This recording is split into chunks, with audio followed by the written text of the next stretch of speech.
জীবনটা ছোট্ট হলেও জীবনের গল্পটা কখনো ছোট হয় না।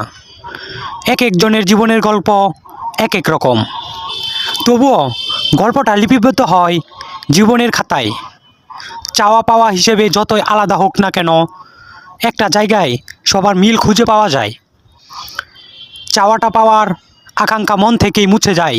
একটা চাহিদা পূরণ হতে না হতেই নতুন চাহিদা জন্ম হয়, কারণ চাহিদা তো শেষ নেই। সব চাহিদা কি আর পূরণ হয়? জীবনটা সুখের পিছনে ছুটতে ছুটতে কখন যে উপসর্গের দীপ্তিতে এসে থেমে যায় তা বুঝতে পারা যায় না। বাস্তব বড় নির্মম। মানুষ তার জীবনের গল্পটা যেভাবে সাজাতে চায় ঠিক সেইভাবেই কখনোই সাজিয়ে তুলতে পারে না। মাঝখানে অনেক কাটাকাটি আঁকাঝাঁকি করে সবার জীবনই অন্যরকম হয়ে যায়।